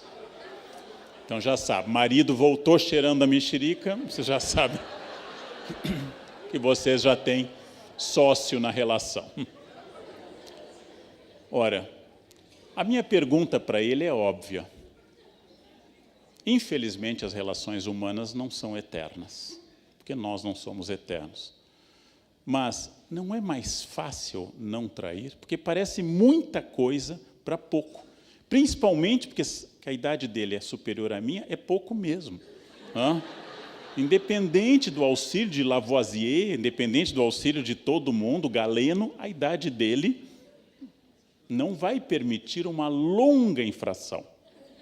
Vai conseguir um espasmo químico conseguido com óxido nitroso, mas é alguma coisa. Bem, a vida sem ética é muito trabalhosa. Eu posso roubar de uma empresa pública e posso me dar bem com isso. Posso conseguir uma casa no Lago Sul, em Brasília, e posso conseguir um iate. Mas um dia pode ser que alguém perceba isso. Então eu vou viver a vida inteira com medo, que é aquilo que eu disse ao aluno da cola. O tempo que ele perdeu fazendo aquele papel seria o mesmo tempo de ler o texto. A vida ética é a vida mais fácil. Quando um policial me para, eu saio tranquilo, porque todos os documentos estão em ordem. E eu guardei o extintor, just in case, que vai voltar. É um conselho que eu dou às pessoas, nunca joguem fora. Eu tenho também o kit de primeiros socorros, porque um dia pode voltar. Eu não tenho medo que um policial me pare, e eu saio sorridente do carro, porque nada está errado ali. Agora, se você venceu a carteira e você tem que ficar acessando sites para dizer onde tem blitz, e sai apavorado, não é mais fácil no poupa-tempo? É muito mais reto ser honesto do que desonesto. É muito mais fácil ser fiel à esposa do que infiel. Agora, eu não gosto mais dela ou dele, não tem problema, isso acontece, é doloroso, mas acontece, separa. Mas viver esta vida dupla é doloroso. Eu posso roubar, é possível, e posso obter, ao contrário do que diz a tradição, o crime compensa, e bastante. Porém, ele não compensa para sempre. Ele não compensa por muito tempo. Imaginando o que é você estar em casa e você ser preso pela Polícia Federal na frente dos seus filhos. A vergonha, a humilhação que deve ser. Você pode sair fazendo gestos de vitória, mas você está destruído. Você acaba de ser preso na frente dos seus filhos. Valeu a pena todo o poder e o dinheiro pela humilhação de uma família destruída? É isto. A vida ética não é melhor porque tem um Deus olhando apenas, se eu for religioso, pode. A vida é melhor porque ela é mais fácil, mais tranquila. É mais fácil não beber e dirigir depois sem medo de acidente, sem medo de polícia. É mais fácil não beber. Bem, a junção de uma tradição religiosa, que é a moral, a reflexão de uma tradição racional, que é a ética, junto com a formação psicológica, que é o caráter, é aquilo que o Luc Ferry, num livro clássico, chama de a vida que vale a pena ser vivida. A vida válida. A vida que eu encerro alegremente. A vida que dá essa alegria. Há pouco tempo, numa palestra em Porto Alegre, eu encontrei na plateia um senhor que disse ter estudado com meu pai, lamentou o falecimento dele, eles foram colegas na faculdade, na Federal de Porto Alegre, em Direito. E ele disse, seu pai era muito honesto. E é muito bom, aos 52 anos, ouvir do meu pai isso. Imagina para uma criança. Este é o legado para alguém. Este é o legado. Você já pensou a humilhação de ser demitido por infração, por roubo, quando não preso? A vida que mistura essa boa formação de caráter, essa ética e essa moral, é a vida válida. Exatamente no momento difícil, porque no plano estatal, poderes públicos, até no futebol e no mundo empresarial, estamos com uma explosão de casos. E parece que não tem mais onde você ver mais podridão. É exatamente neste momento que a ética é necessária. Mais do que nunca. Mais do que nunca que o indivíduo tem que dizer, mesmo que a sociedade inteira diga outra coisa, quais são seus valores. E isto é uma decisão. Hoje de manhã alguém me perguntou se eu não ficava irritado com tantos elogios no Face. Eu disse, olha, o elogio significa que o eu daquela pessoa concordou comigo. A crítica significa que o eu daquela pessoa não concordou. E os dois continuam valorizando o seu eu. Eu tenho que estabelecer princípios para mim que não se abalem com o elogio ou com a crítica. Que observe as críticas, se elas forem boas, mas que entenda que os valores são meus. Mas a minha percepção fechada sobre mim, que é a percepção líquida, faz que a maioria das pessoas tenha uma dificuldade enorme em perceber essas coisas. Perceber o espaço do outro. Perceber no momento que eu ponho o meu carro na rua, que eu estou numa negociação complexa, poliédrica, com muitos fatores que envolvem muitas pessoas. Vidas humanas, a minha, bens materiais, incomodação. E eu tenho que fazer esse equilíbrio sempre, permanentemente, perceber o outro e perceber o que são valores. É uma pergunta muito importante. Eu vou contar um breve caso que eu nunca tratei antes em palestra, de um socialista utópico, Robert Owen, que no século XIX, depois foi muito estudado como o primeiro socialista utópico, ficou muito irritado com a exploração intensa dos operários na Inglaterra e na Escócia. Decidiu, então, baseado num senso de justiça notável, fundar a primeira fábrica na Inglaterra com valores éticos. Ele reduziu a carga de trabalho para 10 horas diárias, era em média 14 a 16. Ele proibiu o trabalho infantil, ele instituiu creches na fábrica, início do século XIX. Ele mandou cada funcionário colocar uma estrela de uma cor de acordo com o seu humor. Quem estivesse de mau humor, as pessoas não se aproximavam muito e deixavam. Ele criou técnicas que até hoje seriam modernas em RH. Este homem criou a primeira fábrica feliz, e essa fábrica recebeu a visita até do czar da Rússia, do rei da Inglaterra, porque era uma fábrica modelo. Ele passou a produzir um tecido com funcionários felizes e bem pagos, e foi à falência. Porque, obviamente, o tecido feliz e bem pago dele era muito mais caro do que o tecido fruto da exploração. Obviamente, se eu quero apenas produtos com nota fiscal e quero recusar o fornecimento de coisas duvidosas, eu vou ter que fazer uma opção que envolve livro caixa, às vezes. Este homem, decepcionado com a falência, foi para os Estados Unidos e montou uma nova fábrica ainda mais radical, e faliu de novo. Voltou para a Inglaterra muito desiludido e morreu em 1858. Daqui vem uma reflexão dura.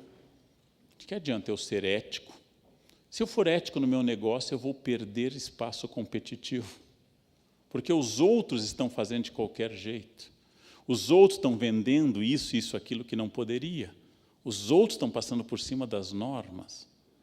Bem, é verdade isso. Por vezes a ética significa diminuir o lucro imediato. É absolutamente verdadeiro. Mas é verdadeiro também que pela primeira vez na história, nas últimas décadas, valores como honestidade, probidade, começaram também a ser valor agregado ao produto.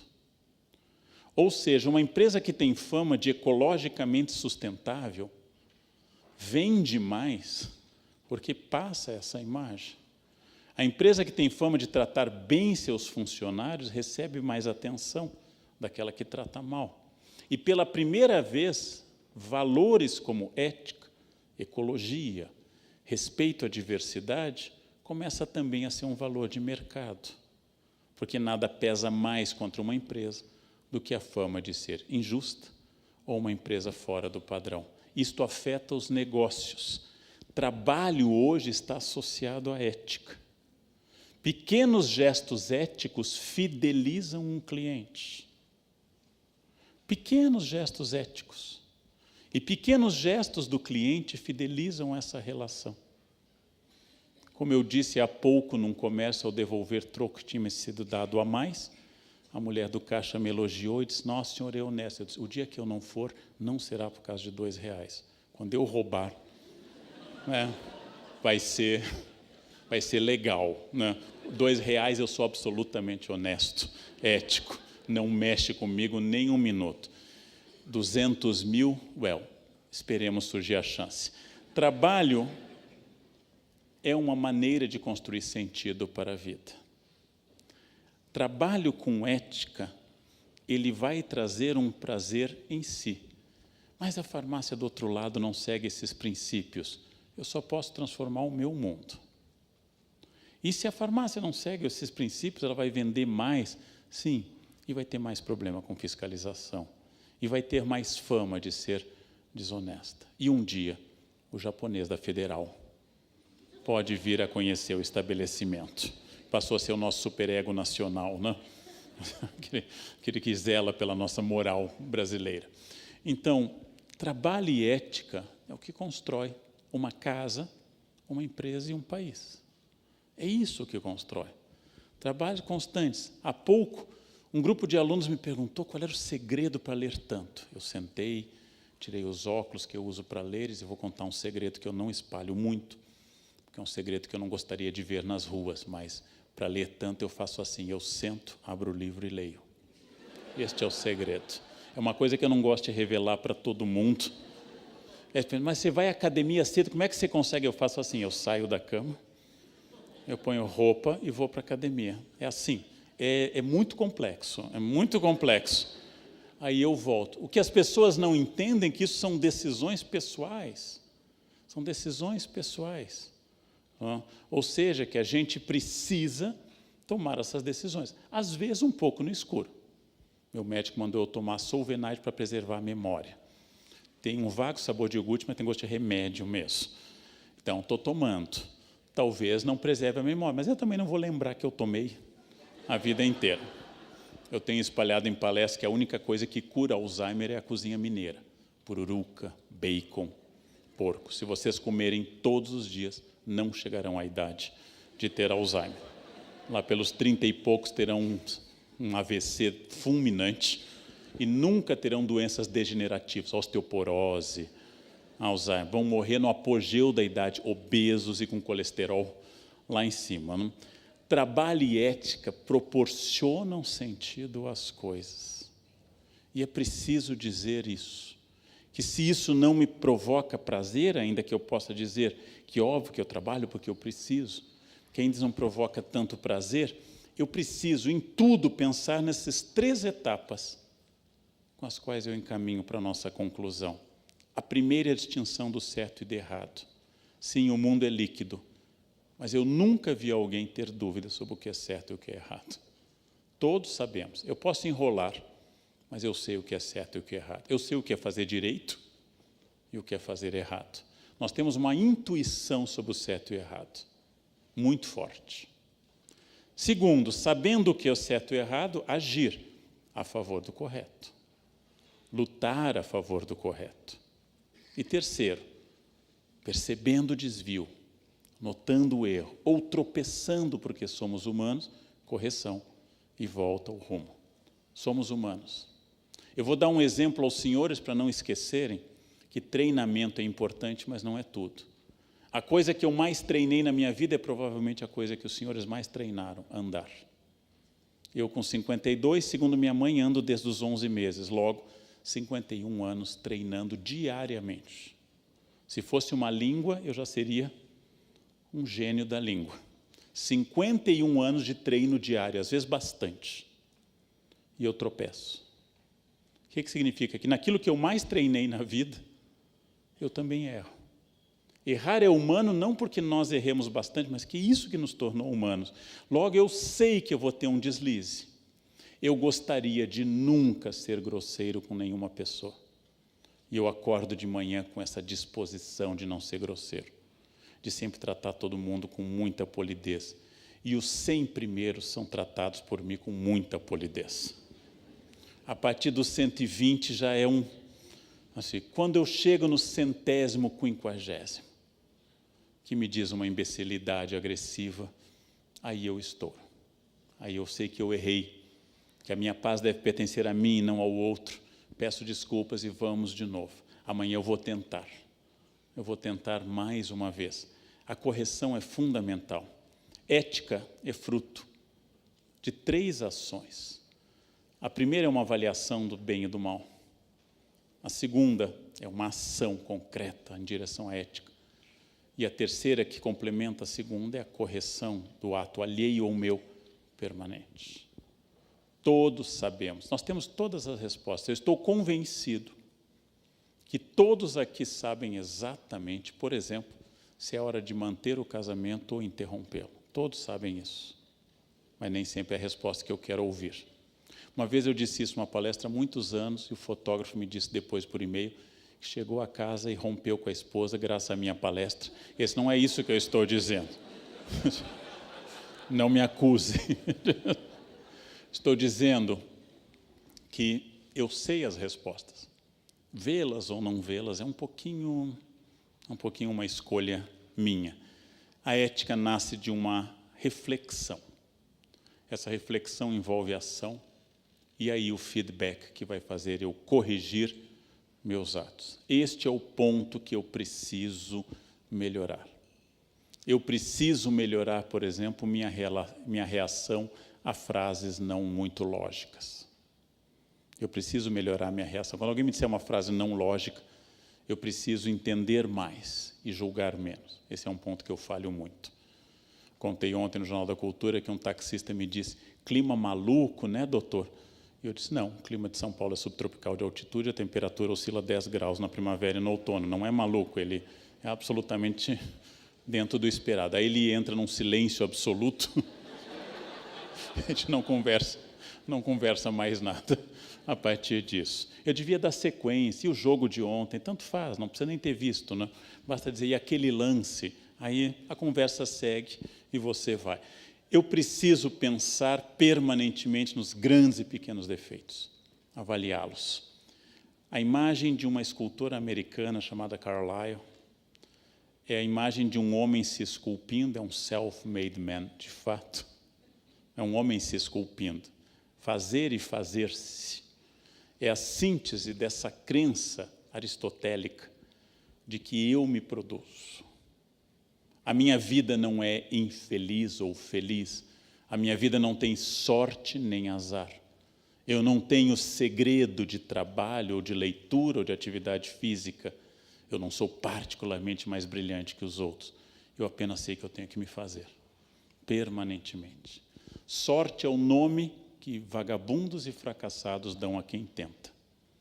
Nossa, como você teve sorte. Todo vagabundo e todo fracassado vai dizer, nossa, você teve muita sorte. Eu tive uma sorte enorme. Essa sorte implicou, às vezes, sacrificar mês e mês de sábado e domingo para escrever um doutorado. É uma sorte. É uma sorte. Eu tenho raiva disso. Porque quando alguém me diz, você tem jeito com línguas, parece que um dia eu sentei, now I speak English, je parle français très bien. Não, gente. Foram anos decorando, estudando, melhorando, e ainda estou longe daquilo que eu quero. E quando alguém diz que você tem jeito com línguas, esse jeito é sentar e fazer. O homem que se faz não é aquela crença liberal que todo mundo tem seu destino nas mãos. Eu sou eu e minhas circunstâncias. Mas é a crença que ética, em particular, nasce da consciência de que a minha vida, minha família, minha cidade, o país que eu moro, tudo isso pode ser muito melhor a partir da minha melhor. Esse é o primeiro passo. E era essa reflexão que eu quis desenvolver com vocês nessa tarde de verão. Muito obrigado pela atenção. Obrigado. Obrigado. Obrigado. Nós temos um espaço para perguntas, para questões. Temos, e nós vamos fazê-lo pelas Filipetas novamente, tá? Os funcionários do CRF já estão. O professor Leandro Carnal está aqui à disposição. Perguntas, questionamentos, enfim, e afins, por favor, nas Filipetas, rapidamente, a fim de que nós possamos ainda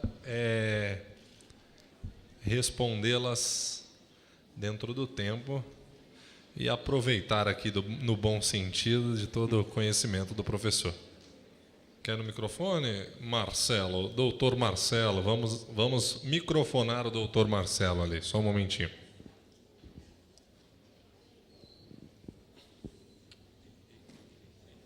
O vermelho.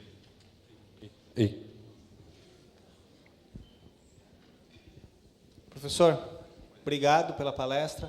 Que agradeço. Minha pergunta, assim, você mesclou aí uma série de questões, e uma delas que eu persigo, né? Estou querendo fazer doutorado na área de ética, mas é a percepção que as pessoas têm, aí partindo até da categoria farmacêutica, né? Que acho que ela é um profissional de saúde, né? Pressupõe que ele tenha muito claro a questão dos limites éticos, porque ele lida com vida, né?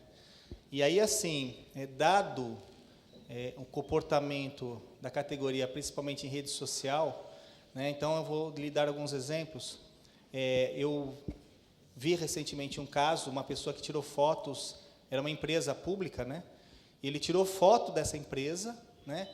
E falando do local que, inclusive, ele seria um responsável por aquele almoxarifado, né?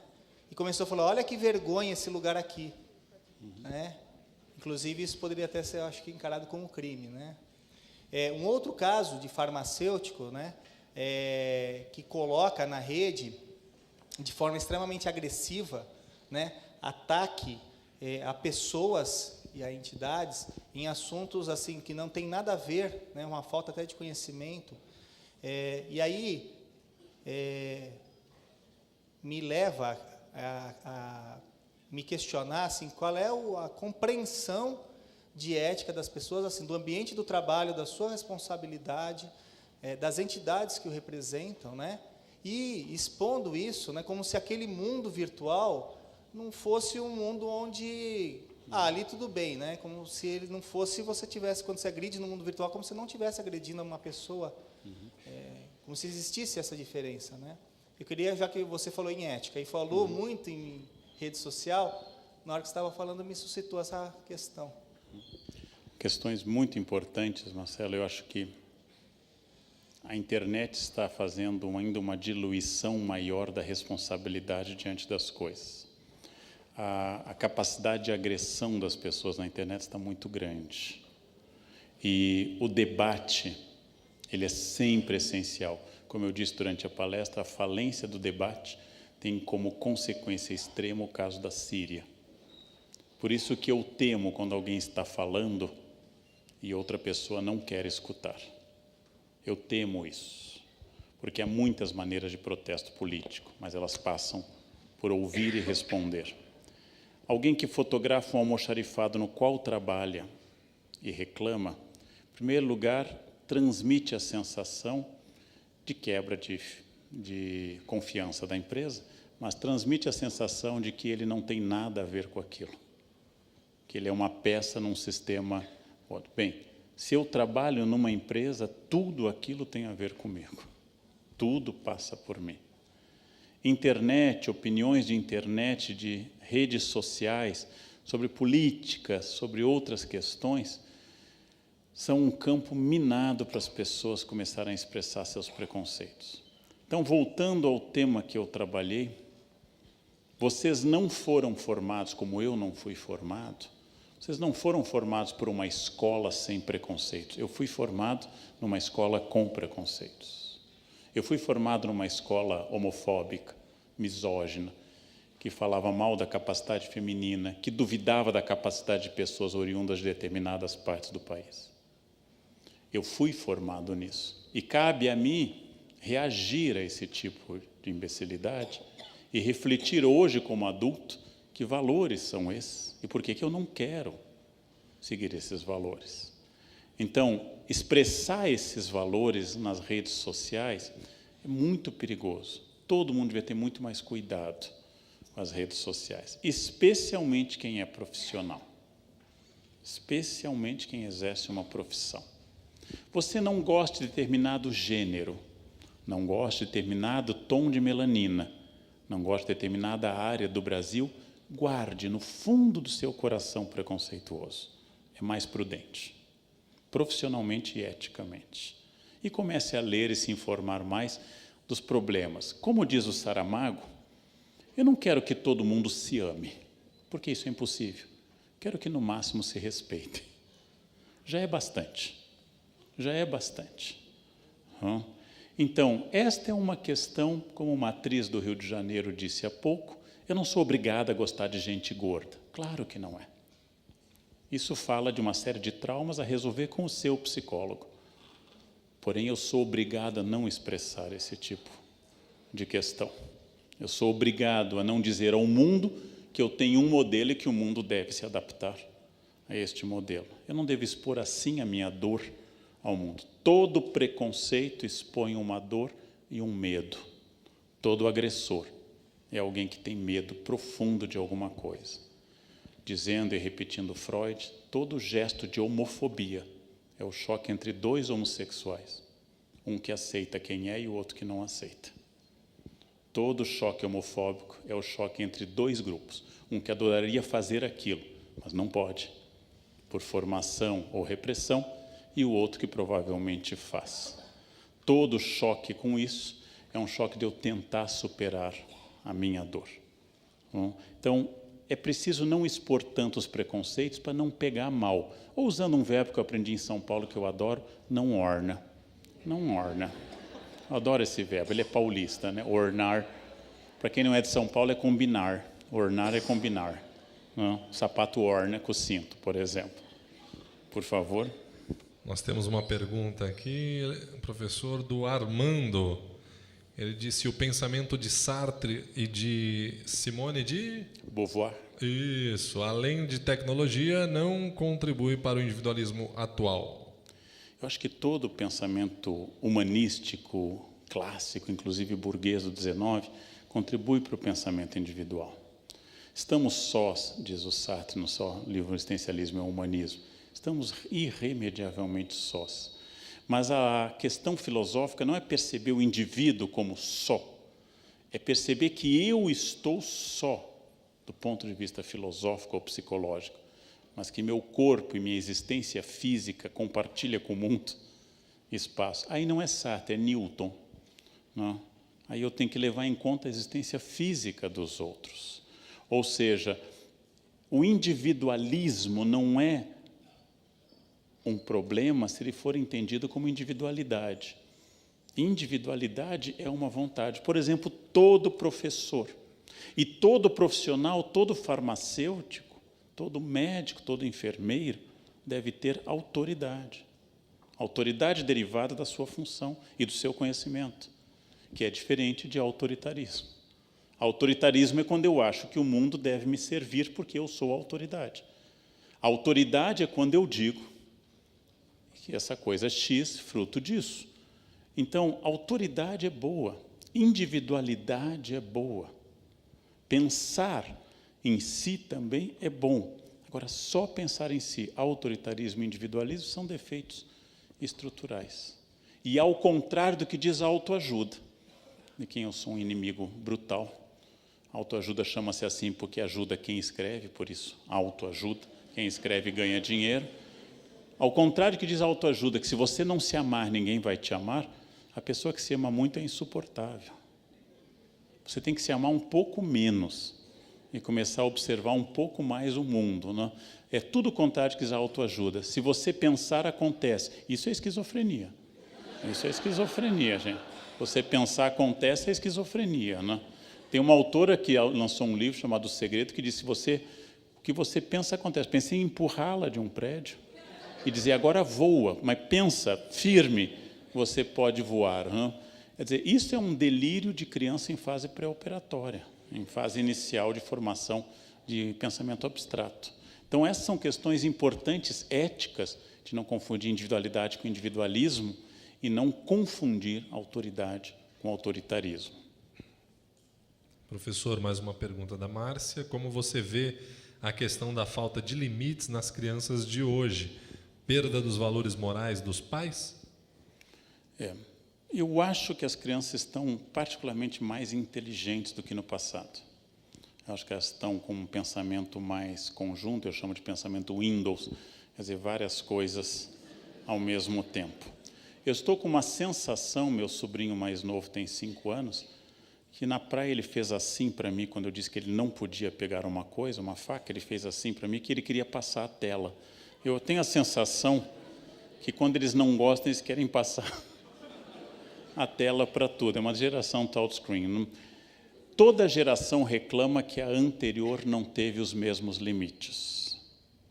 Toda geração diz que na minha época havia normas e hoje não há. A primeira vez que isso aparece é num texto do século V a.C., quando um filósofo ateniense menor diz que do jeito que vai, não vai ter futuro para Atenas, porque os jovens de hoje, século V, já não leem como ler. Isso significa apenas idade. Quer dizer, quando eu achar que a outra geração está perdida, é sinal de que eu já envelheci. Porém, como os pais mais frequentemente trabalham hoje, os dois fora, e mais frequentemente têm culpa e é obrigatório ser feliz, nós achamos que a condição da existência é a felicidade plena e que o trauma destrói, quando na verdade o trauma é um elemento construtivo da personalidade. Então, cada vez mais as pessoas acham que ser bom pai é provocar felicidade permanente. Ser bom pai é mostrar felicidade, deveres, coisas desagradáveis a serem feitas.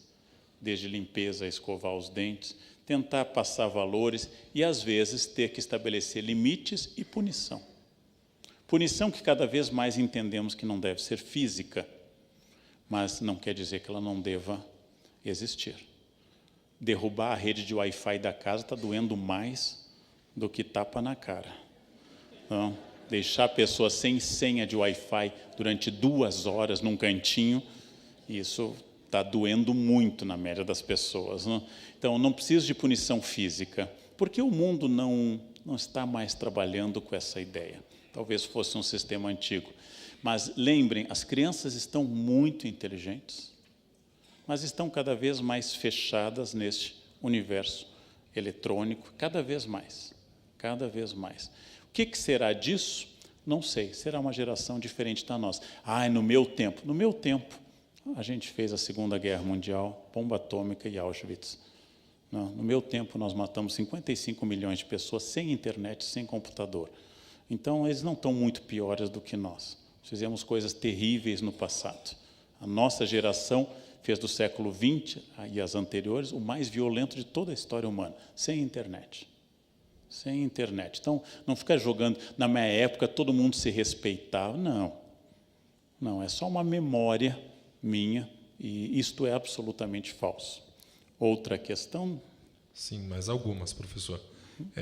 Alguém cita uma frase de um autor e pergunta como o senhor interpreta o sentido ético da frase. A frase é: quem diria, a própria virtude necessita de limites. Existe, é uma frase muito presente nos moralistas do 17, como Rochefoucauld, que dizem o seguinte: a virtude pode se transformar num defeito. Quando, por exemplo, eu passo a me orgulhar de que sou um marido honesto e fiel, e a esposa passa a se orgulhar que é honesta e fiel, e passa a criticar aquelas que não são honestas e fiéis, a pessoa transformou uma virtude num ponto de vaidade. Eu, ao fazer um café filosófico, citei a história de Santo Antão, porque a virtude pode se transformar num defeito. A pessoa que transforma a virtude na sua meta e não no meio para atingir a felicidade, que é a expressão de Aristóteles. A ética é um meio para atingir a eudaimonia, a felicidade grega, eu, bom, bem. É a pessoa que começou a perder o objetivo. É a pessoa que começou a perder o limite.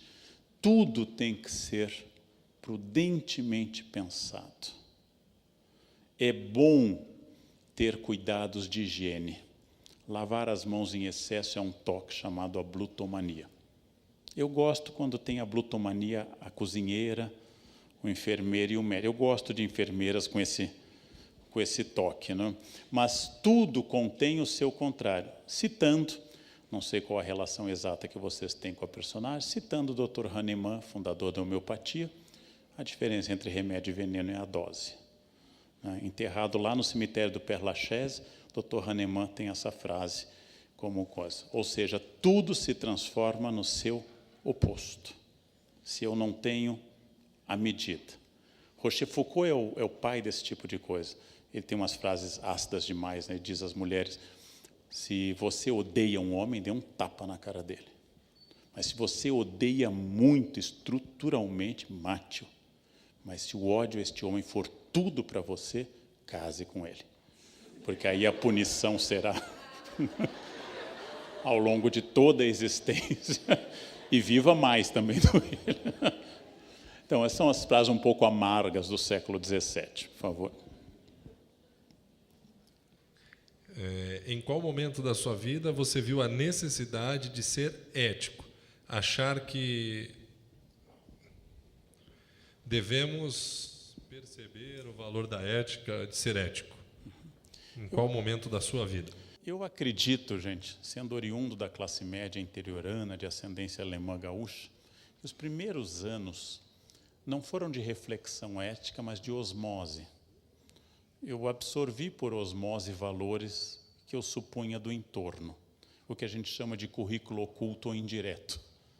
Eu aprendi valores que vêm de uma cultura de imigrantes: acordar cedo, trabalhar, né? Cuidar um pouco do espaço do outro. Não era um fruto de uma reflexão e nem de uma convicção.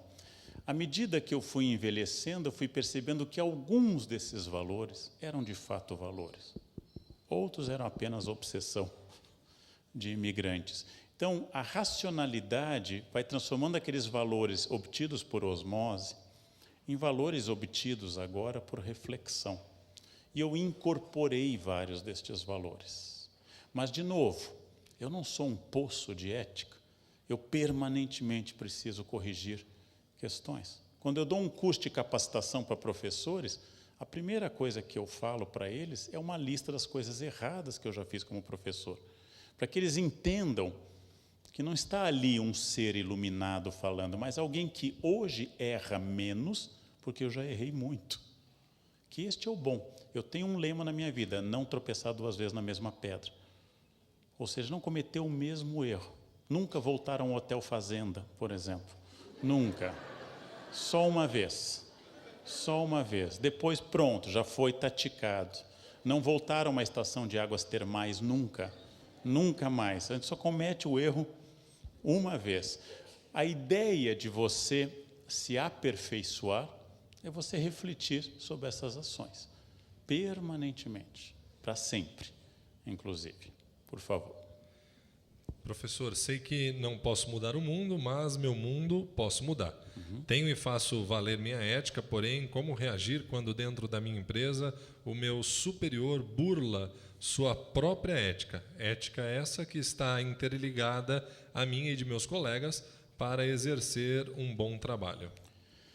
Voltamos ao Dr. Hahnemann, né? A grande questão é como é que eu posso dizer a quem detém o poder sobre o meu CPF que aquilo é errado. Há várias maneiras. A que eu mais gosto, que eu acho genial, é a maneira feminina. Fazer ele achar que a ideia é dele. Essa habilidade feminina é a mais notável de todos. Você que sabe bem, você que manda, né? Você que decide. E vai conduzindo lentamente para aquilo que quer. Ai, amor, você quer ir para Campos do Jordão ou vamos para Bertioga? Ah, vamos para Bertioga. Ai, que bom, vamos sair cedo, porque a gente ficou 7 horas na estrada na semana passada, né? Vamos sair bem cedo. Você viu, né? Faltou água e a violência em Bertioga. Mas o que você quer, você é o homem, você manda. Eu já vou, vamos sair bem cedo, porque vai ser um inferno aí, tá, né? Aí você diz, não, eu acho que talvez seja melhor ir agora a Campos do Jordão. Não, é o que você quer mesmo?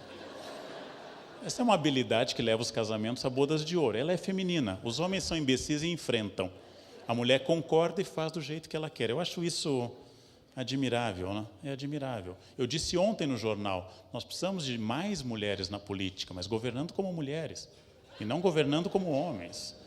Zélia Cardoso de Mello foi uma ministra fazenda, mas governou como homem. Foi a mesma idiotice que todos os homens que vieram antes dela e depois fizeram também. Precisamos de mulheres que façam mais negociação, que ouçam mais. Isso é uma virtude feminina. Então, como negociar? Eu já trabalhei em escolas com métodos errados, eu já trabalhei em escolas que eu tinha que fazer o que não acreditava, já tive que engolir coisas erradas porque eu precisava do emprego. Então, esse é um dos limites. Quem bate num muro, quando ele é sólido, quebra a cabeça. Se ninguém bater, o muro nunca vai cair. Mas o primeiro que bate é Joana d'Arc. E Dark não da aldeia de Arc, mas Dark, né? Vai ser queimado ao final. Depois de muito tempo, o muro cai. Para eu enfrentar o mundo, eu tenho que saber a energia que eu quero empenhar nisso. Leila Diniz tomou um banho de praia em 1971, grávida de biquíni. Perdeu o convite para trabalhar na Globo, por causa dessa indecência. Uma grávida de biquíni. Depois dela, todas as grávidas puderam, porque os mais jovens não sabem, mas as grávidas tinham uma cortininha, era um maiô e tinha uma cortininha na frente, era fascinante, né? Tinha um palco, tinha uma cortina na frente. Quando eu era criança, mulher casada andava só de maiô preto na praia. Bem, Leila Diniz abriu o caminho, mas pagou um preço por isso. Perdeu o seu convite para trabalhar na Globo. Então, há sempre um preço a pagar. Que preço eu quero pagar? Que preço? E, por fim, eu não consigo tolerar aquilo e continua sendo assim, resta trocar de emprego. Dizem que o Brasil vai melhorar depois de 2018. Então, aguardem um tempinho, que ontem o Banco Central disse que em 2018 as perspectivas são muito boas.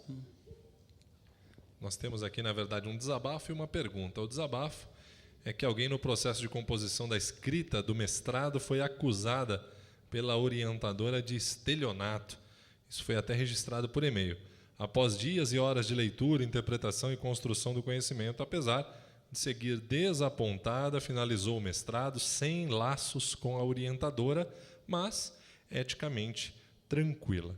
E por falar em estelionato e eticamente tranquilo, tem uma outra pergunta da Sueli, que ficou curiosa sobre a palestra proferida em Brasília, e ela quer saber qual foi a reação da plateia, se ela ficou surpresa a respeito do significado de ética.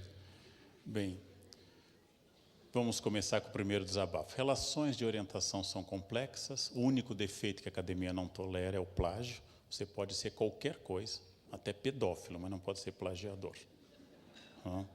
A academia não tolera isso. É uma relação complicada, porque ela é um pouco paternal e um pouco de feitor. É uma relação complicada. Você precisa de muita estabilidade para isso. Só para dar um exemplo, eu tinha um aluno que escrevia muito mal. E para não enfrentar a vergonha de uma banca com português ruim, eu sentei com ele e passamos um sábado na universidade corrigindo o trabalho dele de manhã até à noite, linha a linha com régua. Ele acatou, era muito simpático, imprimiu, defendeu, e uma das grandes professoras da USP disse a ele: nunca estive numa banca sem nenhum erro de português. E ele disse: e meu orientador acha que eu escrevo mal. Isso acontece, né? Isso acontece, né? E você não pode dizer o contrário, né? É uma relação difícil, ela é complicada. Agora, voltando à questão sobre palestra em Brasília. Foi no subsolo do Banco Central, foi um fórum que reúne as estatais, estavam presentes os presidentes das estatais, porém estavam presentes funcionários dos conselhos e outros. Foi muito interessante, porque eu me dei conta nas perguntas e no debate, naturalmente todos louvam a ética, isso é muito importante, como diz tanto a Epístola a Tiago como Santo Agostinho, o demônio crê em Deus, o demônio nunca é ateu, porque ele sabe quem o jogou lá. O demônio tem uma profunda fé, maior que a média das pessoas. O demônio é o único que nunca duvida da existência de Deus. Os safados conhecem ética, obviamente. Então, os funcionários, em particular, me trouxeram questões, só para dar um exemplo que eu aprendi em Brasília. No meio deste processo de destruição da Petrobras, deste crime que nós cometemos neste país, o nós aqui é retórico, a Petrobras atingiu ano passado o recorde de produção de 2,4 milhões de barris por dia. O que significa? Tem um grupo de funcionários trabalhando de sol a sol nas plataformas, fazendo essa empresa produzir muito, apesar da cambada de ladrões que se apossou da empresa. O que significa isso? Quando a gente fala de estatal, precisamos medir um pouquinho essas questões. Nós não podemos julgar o clero por causa de alguns padres pedófilos. Não podemos julgar pastores por causa de alguns interessados apenas no dízimo. Nós não podemos julgar o amor de um pai por uma filha a partir do caso Nardoni. Nós precisamos avaliar um pouquinho mais seriamente, mas lembrando que o demônio crê em Deus. Satanás tem uma fé profunda em Deus. Só para usar essa metáfora de Santo Agostinho, também na Epístola de Tiago. Outra questão? Não. Finish. Obrigado. Hein?